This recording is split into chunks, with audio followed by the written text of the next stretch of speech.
Pertempuran Bukit Candu adalah satu pertempuran semasa serangan Jepun ke atas Singapura semasa Perang Dunia Kedua. Pertempuran ini menjulang nama Regimen Askar Melayu menjadikannya satu pasukan tentera yang disegani di kalangan pasukan tentera Commonwealth. Pertempuran ini adalah sebagai lanjutan kepada Pertempuran Pasir Panjang yang berlaku pada hari sebelumnya. Pertempuran ini juga menampilkan keberanian askar Melayu, khususnya Lieutenant Muda Adnan bin Saidi yang sanggup berkorban semasa memberikan tentangan habis-habisan kepada askar Jepun. Selepas Pertempuran Pasir Panjang, Kompeni C dari Batalion Pertama Regimen Askar Melayu diarahkan berundur ke kedudukan PT-226 di Bukit Candu. Pemerintah tentera British mengarahkan pasukan askar Melayu bertahan di Bukit Candu. Sekiranya kedudukan ini jatuh ke tangan askar Jepun, mereka akan mempunyai laluan terbuka menuju Jalan Alexandra di mana terdapat depoh tentera British, tempat simpanan peluru dan juga Hospital Alexandra tentera British. Setelah pasukan tentera Commonwealth di sebelah kiri dan sebelah kanan barisan pertahanan pasukan askar Melayu berundur ke garisan pertahanan yang baru, pasukan askar Melayu juga terpaksa berundur. Kompeni C di bawah pimpinan Kapten Rih diperintahkan menduduki kedudukan pertahanan di PT-226 Bukit Candu. Bukit Candu dinamakan sempena terdapatnya sebuah kilang memproses candu milik kerajaan British di kaki bukit ini. Di bukit inilah Kompeni C-1 Melayu membuat pertahanan kali terakhir mereka menghadapi serangan Jepun. Kompeni C-1 Melayu ditugaskan bertahan di Bukit Candu. Mereka dibedil berterusan oleh pasukan artileri Jepun yang mahu memberikan sokongan kepada pasukan mereka yang membuat serangan. Bukit Candu merupakan kedudukan pertahanan yang penting kerana ia merupakan kawasan tinggi yang membolehkan pasukan yang menguasai kawasan tersebut dapat melihat keseluruhan Pulau Singapura di sebelah utara. Dan juga, sekiranya Jepun menguasai Bukit Candu, mereka akan boleh mara tanpa halangan ke Jalan Alexandra yang menempatkan penempatan tentera yang penting. Kedudukan Kompeni C dipisahkan dengan kedudukan Kompeni D oleh satu parit besar. Parit berkenaan penuh dengan minyak yang terbakar akibat tumpahan daripada tangki simpanan di depoh Normanton. Parit besar yang dipenuhi minyak yang terbakar ini menghalang pengunduran Kompeni C ke arah selatan. Kompeni C berada di bawah pemerintahan Kapten Rih, seorang pegawai yang pandai berbahasa Melayu. Kapten Rih menggesa askar-askarnya untuk berjuang sehingga ketitisan darah yang terakhir. Kapten Rih terbunuh bersama-sama anak buahnya dalam pertempuran di Bukit Candu. Askar Jepun cuba menggunakan muslihat untuk memperdayakan askar-askar Melayu yang bertahan di Bukit Candu. Mereka menghantar satu kumpulan askar Jepun yang menggunakan pakaian uniform askar Punjabi untuk cuba menghampiri kedudukan Kompeni C askar Melayu. Tetapi, anggota-anggota Kompeni C menyedari muslihat ini apabila melihat askar Jepun yang berpakaian uniform askar Punjabi tersebut berkawat dalam barisan berempat-empat dan bukannya dalam barisan bertiga-tiga seperti kelaziman pasukan tentera British. Mereka dibiarkan hampir ke garisan pertahanan Kompeni C askar Melayu sebelum dihujani dengan peluru dari mesin gun Lewis mengakibatkan kehilangan jiwa yang banyak dan ramai anggota Jepun yang lain cedera. Askar Jepun yang terselamat bergolek dan merangkak turun semula ke tempat selamat untuk menyelamatkan diri mereka.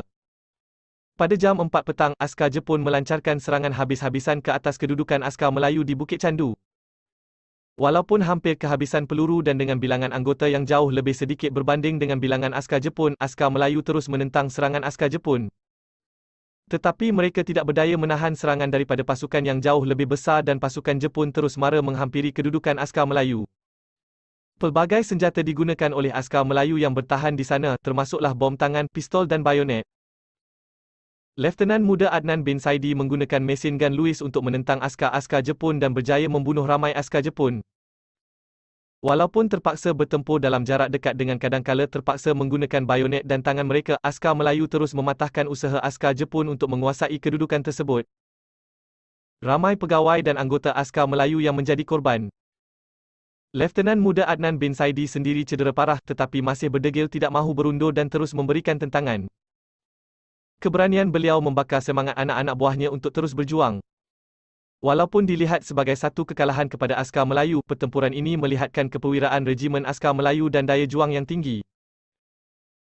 Ada pihak yang berpendapat sekiranya pasukan artileri Australia yang berada berhampiran diberikan kebenaran membantu pasukan askar Melayu semasa pertempuran ini, kemungkinan besar keputusannya agak berlainan dan mungkin perwira-perwira Melayu ini akan mencapai kemenangan.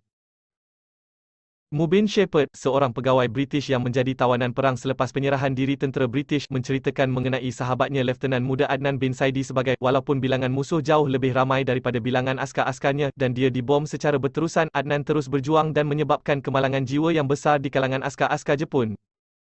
Adnan pasti tidak menyerah diri walau apapun yang terjadi.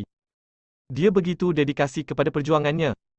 Sebelum pertempuran, dia menyeru anggota-anggota platunnya untuk biar putih tulang, jangan putih mata.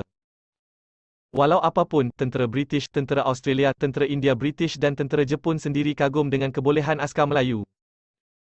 Korporal Yaakob, salah seorang daripada hanya beberapa orang askar Melayu yang terselamat semasa pertempuran Bukit Candu menyaksikan pembunuhan Leftenan Muda Adnan. Dalam keliru pertempuran, Yaakob rebah dan jatuh di atas mayat askar-askar lain yang terkorban. Dia membuat seperti orang mati.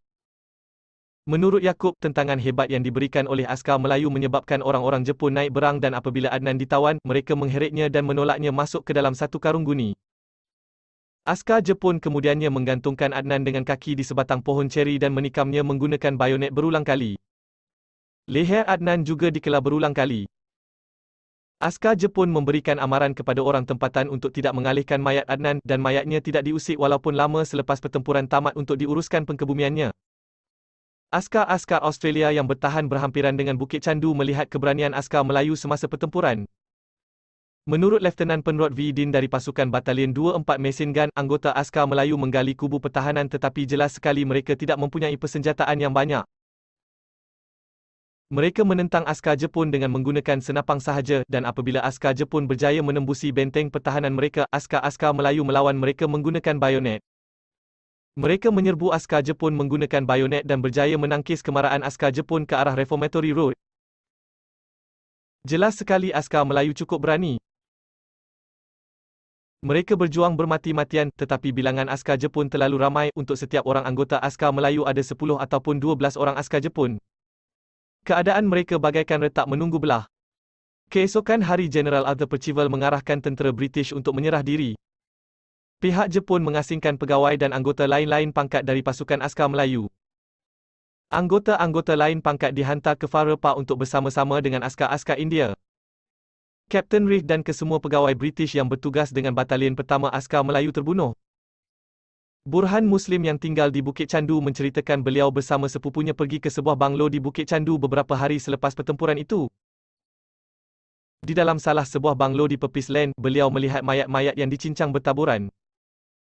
Di dalam sebuah bilik terdapat mayat seorang pegawai Melayu. Lehernya telah dikelar berulang kali dan uniformnya berlumuran darah. Daripada lencana di uniform tersebut, Burhan merumuskan mayat itu mayat seorang pegawai. Burhan merasakan mayat itu kemungkinan merupakan mayat Lieutenant Adnan. Sepanjang kempen mempertahankan semenanjung Tanah Melayu dan khususnya semasa mempertahankan Singapura pada 12 Februari hingga 14 Februari 1942, Regimen Askar Melayu mengalami 159 orang pegawai dan anggota yang terbunuh, 6 orang pegawai British, 7 orang pegawai Melayu dan 146 orang lain-lain pangkat. Ramai lagi yang cedera. Bilangan askar Jepun yang terbunuh dalam pertempuran dengan askar Melayu tidak diketahui, tetapi bilangannya tentu ramai. Walaupun telah menjadi tradisi bagi tentera British untuk mewujudkan regimen-regimen terdiri daripada rakyat pribumi jajahan yang ditakluki, pihak British hanya bersetuju menubuhkan pasukan askar Melayu dalam tahun 1936 setelah didesak oleh Raja-Raja Melayu. Apabila perang meletus, banyak pihak termasuk kepimpinan tentera British sendiri meragui keupayaan anggota-anggota askar Melayu. Pada keseluruhannya, pertempuran Pasir Panjang pada amnya dan pertempuran Bukit Candu khususnya menampilkan keperwiraan anggota-anggota pasukan askar Melayu yang sebelum itu diragukan keupayaan mereka sebagai perwira. Menurut penulis British Noel Barber yang mengarang buku Sinister Twilight, menggambarkan pasukan askar Melayu sebagai sebuah pasukan tentera regular yang terdiri daripada anak-anak watan yang diperintah oleh pegawai-pegawai British yang berbahasa Melayu yang melukiskan kepincangan keputusan British untuk tidak mewujudkan lebih banyak pasukan sepertinya sebelum meletusnya perang, di mana askar-askar terdiri daripada anak-anak watan ini akan bermati-matian mempertahankan tanah air mereka. General Arthur Percival sendiri mengambil maklum bahawa pasukan askar Melayu telah menunjukkan apa yang dapat dicapai oleh pasukan yang mempunyai semangat esprit de corps dan disiplin diri yang tinggi. Anggota askar Melayu bertahan di pertahanan mereka sehingga mereka gugur kesemuanya. Pertempuran Pasir Panjang dan pertempuran Bukit Candu melibatkan pegawai dan anggota askar Melayu mencontohkan bentuk pengorbanan tertinggi pasukan tersebut untuk menegakkan tanggungjawab, kehormatan dan kedaulatan negara. Pertempuran ini kini dikenangi di sebuah pusat peringatan Reflections at Bukit Candu di Singapura dikendalikan oleh Arsip Negara Singapura.